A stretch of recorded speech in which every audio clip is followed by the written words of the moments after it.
Hi ಎಲ್ರಿಗೂ ನಮಸ್ಕಾರ. Welcome to my channel. ಎಲ್ಲರೂ ಹೇಗಿದ್ದೀರಾ? ಎಲ್ಲರಿಗೂ ಆ ಥರ ಕೆಲಸಗಳನ್ನ ಮಾಡಬೇಕು ಅಂತ ಅನ್ಸುತ್ತೆ. ಬಟ್ ಕೆಲವೊಂದ್ಸಲ ಹೇಗೆ ಅಂತ ಅಂದರೆ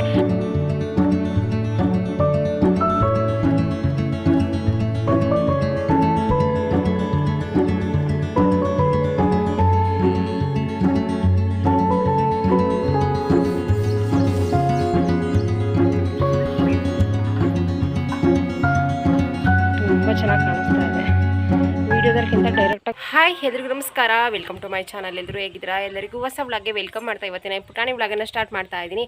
ಈ ವ್ಲಾಗ್ ನಿಮಗೆ ಇಷ್ಟ ಆದರೆ ಲೈಕ್ ಮಾಡಿ, ಶೇರ್ ಮಾಡಿ. ಪ್ಲೀಸ್ ನಮ್ಮ ಚಾನಲ್ಗೆ ಯಾರು ಸಬ್ಸ್ಕ್ರೈಬ್ ಆಗಿಲ್ಲ ಸಬ್ಸ್ಕ್ರೈಬ್ ಮಾಡ್ಕೊಂಡು ಸಪೋರ್ಟ್ ಮಾಡಿ ಅಂತ ಕೇಳ್ಕೊಳ್ತಾ ಇದ್ದೀನಿ.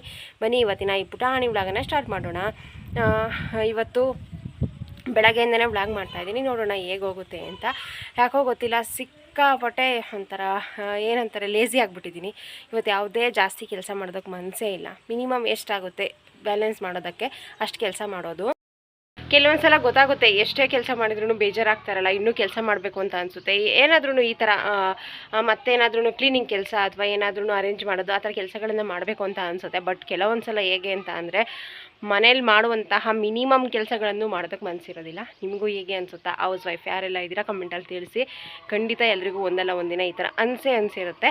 ಅಂದರೆ ಒಂದಿನ ಎಕ್ಸ್ಟ್ರಾ ಎನರ್ಜಿ ಇರುತ್ತೆ, ಎಲ್ಲ ಕೆಲಸನೂ ಮಾಡ್ಬೋದು, ನಾವೇ ಮಾಡ್ತೀವಿ ಅನ್ನೋ ಥರನೂ ಇರುತ್ತೆ. ಕೆಲವೊಂದು ಸಲ ಹೇಗೆ ಅಂತಂದರೆ ಏನು ಮಾಡೋದು ಬೇಡ, ಸುಮ್ಮನೆ ಕೂಡ ಟಿ ವಿ ನೋಡೋಣ ಅಥವಾ ಏನಾದರೂ ರೆಸ್ಟ್ ತಗೊಳ್ಳೋಣ ಈ ಥರ ಅನ್ನಿಸ್ತಾ ಇರುತ್ತೆ. ನಿಮಗೂ ಹೀಗೆ ಅನಿಸುತ್ತಾ ಕಮೆಂಟಲ್ಲಿ ತಿಳಿಸಿ. ಈ ಗಿಡ ಎಷ್ಟು ಚೆನ್ನಾಗಿ ಬರ್ತಾ ಇದೆ ಅಂತ. ಇಲ್ಲೂ ಇದೇ ಹೈಟ್ ಬಂದಿರೋದು. ಇಲ್ಲಿ ನೀರು ಕುಡ್ಸೋಕೆ ಬರ್ತೀವಿ, ಹಸ್ಗಳು ಹೊಡ್ಕೊಂಡು ಬರ್ತೀವಲ್ಲ, ಅದು ಹಸ್ಗಳು ಕರ ಎಲ್ಲ ಗಿಡ ತಿಂದು ಈ ಹೈಟ್ ಬಿಟ್ಟು ಮುಂದಕ್ಕೆ ಬರೋಕ್ಕೆ ಬಿಡ್ತಾನೆ ಇಲ್ಲ. ಬಟ್ ಈ ಕಡೆ ಆಗಲ್ಲ. ನೋಡಿ ಎಷ್ಟು ಹೈಟ್ ಇದೆ ಅಂತ, ಗೋಡೆ ಮುಟ್ತಾ ಇದೆ ಅಲ್ಲೇ, ಅಷ್ಟು ಹೈಟ್ ಇದೆ. ಆ ಮಗು ಕೂಡ ತುಂಬ ಚೆನ್ನಾಗಾಗಿದೆ. ಈಗ ರೀಸೆಂಟಾಗಿ ಸ್ವಲ್ಪ ಪೂಜೆಗೂ ಎಲ್ಲ ಕಡಿಮೆ ಆಗಿತ್ತು, ಬಟ್ ಈಗ ಮತ್ತೆ ಶುರುವಾಗಿದ್ದಾವೆ. ನೋಡಿ ಎಷ್ಟು ಮಗ್ಗುಗಳು ಕಾಣಿಸ್ತಾ ಇದ್ದಾವೆ ಅಂತ. ತುಂಬ ಚೆನ್ನಾಗಿ ಬಂದಿದೆ ಈಗ ಗಿಡ. ಇವತ್ತು ಬೆಳಗ್ಗೆ ತಿಂಡಿಗೆ ನಾನಿಲ್ಲಿ ಮೆಂತ್ಯದನ್ನ ಮಾಡ್ತಾಯಿದ್ದೀನಿ. ರೆಸಿಪಿ ಆಲ್ರೆಡಿ ಶೇರ್ ಮಾಡಿದ್ದೀನಿ. ತುಂಬ ಒಳ್ಳೆಯದು. ಬೇಸಿಗೆಲಂತೂ ಇದನ್ನು ಅವಾಗವಾಗ ಮಾಡ್ಕೊಂಡು ತಿಂದರೆ ದೇಹಕ್ಕೆ ತಂಪು ಅಂತಲೇ ಹೇಳ್ಬೋದು. ಟೇಸ್ಟ್ ಕೂಡ ಅಷ್ಟೇ ಚೆನ್ನಾಗಿರುತ್ತೆ. ಸರಿಯಾದ ವಿಧಾನದಲ್ಲಿ ಮಾಡಿದ್ರಂತೂ ಸಿಕ್ಕಾಪಟ್ಟೆ ಟೇಸ್ಟ್ ಇರುತ್ತೆ. ಮೊಸರು ಹಾಕೊಂಡು ತಿಂತಾಯಿದ್ರಂತೂ ಸೂಪರ್ ಅಂತ ಅನಿಸುತ್ತೆ. ಸ್ವಲ್ಪ ಕ್ಲೀನಿಂಗ್ ಕೆಲಸ ಎಲ್ಲ ಇತ್ತು, ಅದನ್ನು ಮುಗಿಸ್ಕೊಂಡೆ. ಇವಾಗ ಗಿಡಗಳಿಗೆ ಸ್ವಲ್ಪ ಗೊಬ್ಬರ ಹಾಕಬೇಕಿತ್ತು. ಸಗಣಿ ಹಾಕೋದಕ್ಕೆ ತೊಗೊಂಡು ಹೋಗಿದ್ದೆ. ಅಲ್ಲೇ ಒಣಗಿರುವಂತಹ ಸಗಣಿಯನ್ನು ಇವಾಗ ತೊಗೊಂಡು ಬಂದಿದ್ದೀನಿ ಗಿಡಗಳಿಗೆ ಹಾಕೋಣ ಅಂತ. ಗಿಡ ನೋಡ್ಬೋದು ಎಷ್ಟು ಚೆನ್ನಾಗಿ ಬಂದಿದೆ ಅಂತ. ಇದು ಹಿಂದಿನ ವ್ಲಾಗಲ್ಲೇ ಹಾಕಬೇಕಿತ್ತು, ಒಂದೆರಡು ಕ್ಲಿಪ್ಪಿಂಗ್ಸ್ ಮಿಸ್ ಆಗಿಬಿಟ್ಟಿತ್ತು ಅದರಲ್ಲಿ. ಹಾಗಾಗಿ ಈ ವಿಡಿಯೋದಲ್ಲಿ ಆ್ಯಡ್ ಮಾಡ್ತಾಯಿದ್ದೀನಿ. ಗಿಡಗಳು ಹಸಿರಾಗಿದ್ದು ಚೆನ್ನಾಗಿ ಚಿಗುರು ಬಂದು ಹೂ ಬಿಡ್ತಾಯಿದ್ರೆ ಅವು ಗಿಡಗಳ ಕಳೆನೇ ಬೇರೆ ಅಂತ ಹೇಳ್ಬೋದು, ಅಷ್ಟು ಚೆನ್ನಾಗಿ ಕಾಣಿಸ್ತಾ ಇರುತ್ತೆ. ಹಸಿ ಸಗಣಿ ಹಾಕೋದಕ್ಕಿಂತ ಈ ಥರ ಪೂರ್ತಿ ಡ್ರೈ ಆಗಿರುತ್ತಲ್ಲ, ಅದನ್ನು ಹಾಕಿದರೆ ಗಿಡಗಳು ತುಂಬ ಚೆನ್ನಾಗಿ ಬರುತ್ತೆ. ಇನ್ನು ಕನಕಾಂಬರ ಹೂ ಬಗ್ಗೆ ಮಾತಾಡೋ ಥರನೇ ಇಲ್ಲ, ಅಷ್ಟು ಚೆನ್ನಾಗಿ ಬರ್ತಾ ಇದ್ದಾವೆ. ಇವಾಗ ಹೊಸ ಕೆಲಸ ಆ್ಯಡ್ ಆಗಿದೆ. ಪ್ರತಿದಿನ ಇವಾಗ ಅಂದರೆ ಜಾಸ್ತಿ ಹೊತ್ತು ಮಾಡ್ತಾ ಇಲ್ಲ, ಬೋರ್ ಆಗುತ್ತೆ. ಜಾಸ್ತಿ ಹೊತ್ತು ಮಾಡಿದರೆ ಬಿಸಿಲಿರುತ್ತೆ, ಮಾಡೋಕ್ಕಾಗಲ್ಲ. ಹಾಗಾಗಿ ಪ್ರತಿದಿನ ಸ್ವಲ್ಪ ಹೊತ್ತು ಗಿಡಗಳನ್ನು ಈ ಥರ ಅಡಿಕೆ ಸೋಸಿ ಪ್ಯಾಕೆಟ್ ಮಾಡ್ತಾಯಿದ್ದೀವಿ ನಾವೇ. ಹೋದ ಸಲ ತೆಂಗಿನ ಸೋಸೆ ಮಾಡಿದ್ವಿ, ಅಂದರೆ ತೆಂಗಿನಕಾಯಿ ಉಣಿದ್ವಿ, ಚೆನ್ನಾಗಿ ಸೋಸೆ ಬಂದಿತ್ತು. ಈ ಸಲ ಅಡಿಕೆ ಪ್ಯಾಕೆಟ್ ಮಾಡ್ತಾಯಿದ್ದೀವಿ. ಇವಾಗಂತೂ ಸಿಕ್ಕಾಪಟ್ಟೆ ರೇಟ್ ಇದೆ ಅಡಿಕೆ ಪ್ಯಾಕೆಟ್ ಅಂತೂ. ನಾವು ತಂದು ಹಾಕಿದಾಗ ಇದ್ದಿದ್ದ ರೇಟ್ಗಿಂತ ಇವಾಗ 4-5 ಪಟ್ಟು ಜಾಸ್ತಿ ಆಗಿದೆ ಅಂತ ಹೇಳ್ಬೋದು. ಅವಾಗ ಕಡಿಮೆ ಇತ್ತು. ನಾವು ಒಂದು 7-8 ವರ್ಷದ ಹಿಂದೆ ನಾವು ತೊಗೊಂಡು ಬಂದು ಹಾಕಿದ್ದು. ಇವಾಗಿಗೂ ಅವಾಗಿಗೂ ರೇಟ್ ಅಜ್ಜಗಜಾಂತರ ವ್ಯತ್ಯಾಸ ಇದೆ ಅಂತ ಹೇಳ್ಬೋದು. ಇವಾಗ ಸಿಕ್ಕಾಪಟ್ಟೆ ರೇಟ್ ಇದೆ. ಹಾಗೆ ಅವರು ಎಂಥ ಸೊಸೆ ಕೊಡ್ತಾರೆ ಅನ್ನೋದು ಗ್ಯಾರಂಟಿ ಇರೋದಿಲ್ಲ. ನಾವು 4 ಹತ್ರ ಹಾಕಿದ್ವಿ, 3 ಹತ್ರ ಹಾಕಿರೋದು ತುಂಬ ಚೆನ್ನಾಗಿ ಬಂದಿದೆ. ಬಟ್ 1 ಹತ್ರ ಹಾಕಿರೋದು ಅಷ್ಟೊಂದೇನು ಚೆನ್ನಾಗಿರಲಿಲ್ಲ, ಸೊಸೆ ಮೇಲೆ ಪ್ರಾಬ್ಲಮ್ ಆಗಿರುತ್ತೆ. ಹಾಗಾಗಿ ನಮಗೆ ಗೊತ್ತಿರುತ್ತಲ್ಲ ಯಾವ ಗಿಡದಲ್ಲಿ ಯಾವ್ದು ಚೆನ್ನಾಗಿರುತ್ತೆ, ಯಾವ್ದು ಚೆನ್ನಾಗಿ ಬಿಡುತ್ತೆ, ಯಾವ್ದು ಏಜ್ ಎಷ್ಟಿದೆ ಅಂತ. ಹಾಗೆ ಅದಕ್ಕೂ ಕೆಲವೊಂದು ರೂಲ್ಸ್ ಇದೆ ಅಂತೆ. ಅಂದರೆ ಮರಕ್ಕೆ ಇಷ್ಟೇ ಏಜ್ ಆಗಿರಬೇಕು, ಅದ್ರ ಬೀಜಗಳನ್ನು ಹಾಕಬೇಕು ಅಂತಂದರೆ ಈ ಥರ. ಹಾಗಾಗಿ ನಾವೇ ಚೆನ್ನಾಗಿ ಮಾಡ್ಕೊಳ್ಳೋಣ ಅಂತ ಅಂದ್ಕೊಂಡು ಪ್ಯಾಕೆಟ್ ಮಾಡ್ತಾಯಿದ್ದೀವಿ. ಪ್ಯಾಕೆಟ್ ಮಾಡಿ ಸ್ವಲ್ಪ ಹೊತ್ತು ಮುಗಿಸ್ಕೊಂಡು ಈ ಥರ ನನ್ನ ದಿನ ಹೋಗ್ತಾ ಇದೆ. ಎಲ್ಲ ಕೆಲಸ ಜೊತೆಗೆ ಅದೊಂದು ಕೆಲಸ ಆ್ಯಡ್ ಆಗಿದೆ. ಇವತ್ತು ನೀರು ಬಿಡ್ತಾರೆ. ಹಾಗಾಗಿ ಸಿಟಿಲೆಲ್ಲ ಈ ಕೆಲಸ ಇರಲ್ಲ ಬಿಡಿ, ನಲ್ಲಿ ಆನ್ ಮಾಡಿದರೆ ನೀರು ಬರುತ್ತೆ. ಅಂದರೆ ಈ ಪಾತ್ರೆಯಲ್ಲಿ ತಾಮ್ರ ಹಿತ್ತಾಳೆ ಪಾತ್ರೆಯಲ್ಲಿ ನೀರು ಇಟ್ಕೊಂಡು ಕುಡಿಯೋದ್ರಿಂದ ತುಂಬಾ ಒಳ್ಳೆಯದು. ಇದರಲ್ಲಿ ಅಡುಗೆಗೆ ಬಳಸೋದ್ರಿಂದನೂ ಕೂಡ. ಸ್ಟೀಲ್ ಪಾತ್ರೆಯಲ್ಲಿ ಏನಾದ್ರೂ ನೀರಿಟ್ಟರೆ ನೀರು ಖಾಲಿ ಆದಂಗೆ ಲೇಯರ್ ಬರುತ್ತೆ, ಅದ್ರ ಮೇಲೆ ವೈಟ್ ಥರ ಕಾಣಿಸುತ್ತೆ. ನೀರು ಥರ ಒಂಥರ ಸ್ಮೆಲ್ ಬಂದಂಗೆ ಅನಿಸುತ್ತೆ. ನೀರು ಏನಾದರೂ ಕೆಳಗೆ ಹೋಗಿದ್ದು ಬೋರ್ ನೀರು ಕುಡಿತಾರಲ್ಲ ಅದಾದರೆ. ಬಟ್ ಇದರಲ್ಲಿ ನೀವು ಹಾಕಿಟ್ಟು ಒಂದು ವಾರ ಆದ್ರೂ ಕೂಡ ಸ್ವಲ್ಪನೂ ಸ್ಮೆಲ್ ಬರೋದಿಲ್ಲ, ಏನೂ ಆಗಿರೋದಿಲ್ಲ. ನೀರು ತುಂಬ ಚೆನ್ನಾಗಿರುತ್ತೆ. ಅದನ್ನು ಅಡುಗೆಗೆ ಬಳಸ್ಕೊಳ್ತೀವಿ. ಇದು ಆಚೆಗೆ ಡ್ರಮ್ಗಳೆಲ್ಲ ತೊಳೆದು ನೀರು ಹಿಡ್ಕೊಳ್ತಾ ಇದ್ವಿ. ಸ್ವಲ್ಪ ಒಂದು ಪಾತ್ರೆ ತೊಳೆಯೋದಕ್ಕೆ, ಇನ್ನೊಂದು ಹಸುಗಳಿಗೆ ಅಂತ 2 ಡ್ರಮ್ ಇದೆ. ಅದನ್ನೆಲ್ಲ ತೊಳೆದು ನೀರು ಬಿಡೋ ಅಷ್ಟರಲ್ಲಿ ಎಲ್ಲ ರೆಡಿ ಮಾಡಿಕೊಂಡ್ರೆ ನೀರು ಬಿಟ್ಟಾಗ ಇಟ್ಕೊಳ್ಳೋದಕ್ಕೆ ಈಸಿ ಆಗುತ್ತೆ. ಹಾಗಾಗಿ ನೆನ್ನೆನೇ ನೀರು ಬಿಡಬೇಕಿತ್ತು, ಬಟ್ ಬಿಟ್ಟಿರಲಿಲ್ಲ. ನೀರೆಲ್ಲ ಖಾಲಿ ಆಗಿತ್ತು. ಖಾಲಿ ಆದಾಗಲೇ ಎಲ್ಲದನ್ನು ತೊಳೆದಿಟ್ಕೊಂಡ್ರೆ ಸರಿ ಹೋಗುತ್ತೆ ಅಂತ. ಹಾಗೆ ನೆನ್ನೆ ಒಂದು ಬ್ಲಾಗನ್ನು ಹಾಕಿದ್ದೆ. ಅಂದರೆ 14-15 ನಿಮಿಷ ಆದರೆ 2 ದಿನಕ್ಕೊಂದ್ಸಲ ಹಾಕ್ತೀನಿ ವೀಡಿಯೋಸನ್ನು, ಅಥವಾ 8-9 ನಿಮಿಷ ಆದರೆ ಪ್ರತಿದಿನ ಬ್ಲಾಗ್ ಹಾಕ್ತೀನಿ. ಏನು ಮಾಡಲಿ ಅಂತ ಕೇಳಿದಾಗ ಜಾಸ್ತಿ ಕಮೆಂಟ್ಸ್ ಪ್ರತಿದಿನ ವ್ಲಾಗ್ ಹಾಕಿ ಅಂತ ಬಂದಿತ್ತು. ಆದಷ್ಟು ನನ್ನ ಕೈಲಿ ಎಷ್ಟು ಸಾಧ್ಯ ಆಗುತ್ತೆ ಅಷ್ಟು ಟ್ರೈ ಮಾಡ್ತೀನಿ ಡೈಲಿ ವ್ಲಾಗ್ಸ್ ಹಾಕೋದಕ್ಕೆ. ಮತ್ತೆ ವ್ಯೂಸ್ ಕಮ್ಮಿ ಆಗಿದೆ, ಮತ್ತೆ ಪ್ರಾಬ್ಲಮ್ ಆಗ್ತಾಯಿದೆ. ಹಾಗಾಗಿ ವ್ಲಾಗ್ ಮಾಡೋದಕ್ಕೆ ಅಷ್ಟೊಂದು ಮನಸ್ಸಿಲ್ಲ, ಟೈಮ್ ಇಲ್ಲ, ಈ ಥರ ಎಲ್ಲ ಆಗಿಬಿಟ್ಟಿದೆ. ನೋಡೋಣ ಹೇಗೆ ಹೋಗುತ್ತೆ ಅಂತ.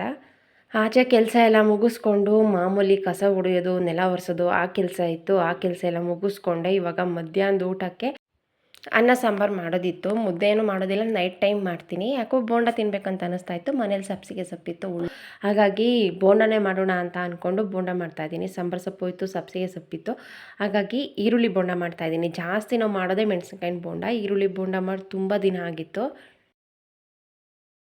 ಹಾಗಾಗಿ ಮಾಡ್ತಾಯಿದ್ದೀನಿ. ನಂಗೆ ಈರುಳ್ಳಿ ಬೋಂಡಕ್ಕೆ ಈರುಳ್ಳಿ ಜಾಸ್ತಿ ಇರಬೇಕು. ಹಾಗೆ ಅದಕ್ಕೆ ಮಂಡಕ್ಕಿ ಎಲ್ಲ ಹಾಕಿ ಮಾಡಿದರೆ ನಂಗೆ ತುಂಬ ಇಷ್ಟ ಆಗುತ್ತೆ. ಬೋಂಡು ಟೇಸ್ಟ್ ಕೂಡ ತುಂಬ ಚೆನ್ನಾಗಿ ಬಂದಿತ್ತು. ಅಂದರೆ ಸಬ್ಬಸಿಗೆ ಸೊಪ್ಪು, ಅದನ್ನು ಸಬ್ಬಸಿಗೆ ಸೊಪ್ಪು ಅಂತಲೂ ಕರೀತಾರೆ, ನಮ್ಮ ಕಡೆ ಸಬ್ಬಸಿಗೆ ಸೊಪ್ಪು ಅಂತಾರೆ.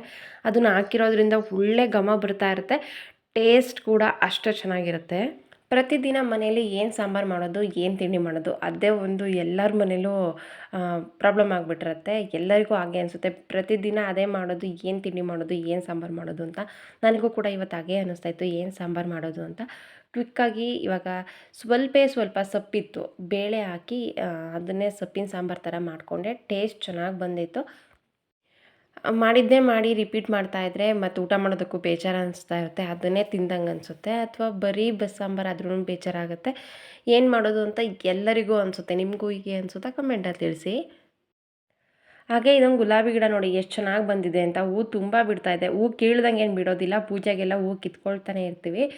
ಸ್ವಲ್ಪ ಹುಳ ಕಚ್ಚಿದಿರೋ ಥರ ಆಗಿದೆ, ಅದಕ್ಕೆ ಔಷಧಿ ಮಾಡಬೇಕು. ಇಲ್ಲಾಂತಂದರೆ ಏನಾದ್ರೂ ಬೂದಿ ಏನಾದ್ರೂ ಹಾಕಿದ್ರೂ ಕೂಡ ಕಡಿಮೆ ಆಗುತ್ತೆ. ಅದನ್ನೆಲ್ಲ ನೋಡಿಕೊಂಡು ಅದಕ್ಕೆ ನೀರು ಹಾಕಿ ಇವಾಗ ಹಸುಗಳಿಗೆ ಮೇವು ಹಾಕೋದಿತ್ತು. ಒಂದು ಸಲ ಸೈಲೇಜ್ ಮೇವು ಹಾಕಿ ಹೋಗಿದ್ದೆ, ಇವಾಗ 2ನೇ ಸಲ ಒಣಮೇವು ಹಾಕಿ ಹೋಗೋಣ ಅಂತ ಅಂದ್ಕೊಂಡು ಬಂದೆ. ಸೈಲೇಜ್ ಮೇವೆಲ್ಲ ತಿಂದು ಖಾಲಿ ಮಾಡಿದೆ. ಇವಾಗ ಒಣಮೇವು ಹಾಕಿ ವಾಪಸ್ ಮನೆಗೆ ಹೋಗ್ತೀನಿ. ಮತ್ತು ಇನ್ನು ಸಂಜೆ ತನಕ ಕೆಲಸ ಇರೋದಿಲ್ಲ. ಸ್ಕೂಲ್ ಕೆಲಸ ಇಷ್ಟು ಮುಗಿಸಿದ್ರೆ ಮುಗೀತು. ಮತ್ತು ಸಂಜೆ ಮೇಲೆ ಬಂದೆ ಇವಾಗ ತೋಟಕ್ಕೆ. ಹಾಗೆ ತೋರಿಸ್ದಾಗ ಸ್ವಲ್ಪ ಕಾಣಿಸ್ತೈತಲ್ಲ ಹೂವು, ಇವಾಗ ಎಷ್ಟು ಚೆನ್ನಾಗಿ ಅರಳಿದ್ದಾವೆ ಅಂತ. ಸಂಜೆ ಅಷ್ಟರಲ್ಲಿ ತುಂಬ ಚೆನ್ನಾಗಿ ಕಾಣಿಸ್ತಾ ಇದೆ. ವೀಡಿಯೋದಕ್ಕಿಂತ ಡೈರೆಕ್ಟಾಗಿ ದೂರದಿಂದ ನೋಡಿದರೆ ಗಿಡ ತುಂಬ ಫ್ಲವರ್ ಕಾಣುತ್ತೆ. ನೋಡಿ ಎಷ್ಟು ಚೆನ್ನಾಗಿ ಕಾಣಿಸುತ್ತೆ. ಹಾಗೆ ಸ್ವಲ್ಪ ಹೊತ್ತು ಹಸುಗಳನ್ನೆಲ್ಲ ಮೇಯಿಸ್ಕೊಳ್ಳೋಣ ಅಂತ ಅಂದ್ಕೊಂಡು ಬಂದೆ. ಅಂದರೆ ಮಾಮೂಲಿ ಮಿನಿಮಮ್ ಕೆಲಸ ಎಷ್ಟಿತ್ತು ಅಷ್ಟು ಮುಗಿಸ್ಕೊಂಡೆ. ಸ್ವಲ್ಪ ಪಾತ್ರೆ ಇತ್ತು, ಪಾತ್ರೆನೆಲ್ಲ ತೊಳೆದು ಹಾಗೆ ಬಟ್ಟೆ ವಾಶ್ ಮಾಡಿ ಹಾಕಿದ್ದೆ. ಅದನ್ನೆಲ್ಲ ಫೋಲ್ಡ್ ಮಾಡಿ ಎತ್ತಿಟ್ಟೆ. ಮತ್ತು ಅದನ್ನೇ ವೀಡಿಯೋ ಮಾಡಿದರೆ ರಿಪೀಟ್ ಅಂತ ಅನಿಸುತ್ತೆ ಅಂತ ನಾನು ಅದನ್ನೇನು ಮಾಡಲಿಲ್ಲ. ನಾವೇನೇ ಲೇಝಿ ಆಗಿದ್ದೀವಿ, ಕೆಲಸ ಮಾಡಲ್ಲ ಅಂತಂದ್ರೂ ಮಿನಿಮಮ್ ಕೆಲಸ ಎಷ್ಟಿರುತ್ತೋ ಅಷ್ಟನ್ನಾದ್ರೂ ಮಾಡಲೇಬೇಕು. ಎಕ್ಸ್ಟ್ರಾ ಕೆಲಸ ಮಾಡಿಲ್ಲ ಅಂತ ಅಂದ್ರೂ ಕೂಡ ಯಾಕೋ ಗೊತ್ತಿಲ್ಲ, ಸುಮ್ಮನೆ ಬೇಜಾರಂತ ಅನ್ನಿಸ್ತಾ ಇತ್ತು. ರೀಸನ್ ಇಲ್ಲದೆ ಬೇಜಾರಾಗಲ್ಲ, ಬಟ್ ಅಷ್ಟೊಂದು ದೊಡ್ಡ ರೀಸನ್ ಏನಲ್ಲ, ಆದ್ರೂ ಬೇಜಾರಾಗೋದಂತೂ ತಪ್ಪಿಲ್ಲ. ಇದೇನು ಈಗ ಹೇಳ್ತಾರೆ ಅಂತ ಅನ್ನಿಸ್ಬಹುದು. ಎಲ್ರಿಗೂ ಹಾಗೆ ಅನಿಸುತ್ತೆ ಅಂತ ನಾನು ಅಂದ್ಕೊಂಡಿದ್ದೀನಿ. ಕೆಲವೊಂದು ಸಲ ಬೇಜಾರಾಗಬೇಕಂತಂದರೆ ದೊಡ್ಡ ರೀಸನ್ನೇ ಇರಬೇಕಂತೇನಿಲ್ಲ. ಚಿಕ್ಕ ಪುಟ್ಟ ಕಾರಣಗಳು ಕೂಡ ತುಂಬ ನೋವು ಕೊಡ್ತಾ ಇರುತ್ತೆ, ತುಂಬ ಬೇಜಾರಾಗ್ತಾ ಇರುತ್ತೆ. ಏನೋ ಒಂಥರ ಅಷ್ಟೊಂದೇನೋ ಖುಷಿ ಅಂತ ಅನಿಸ್ತಾ ಇರಲ್ಲ. ಆ ಥರ ಇದ್ದಾಗ ಏನೂ ಕೆಲಸ ಮಾಡಬೇಕು ಅಂತ ಅನಿಸಲ್ಲ.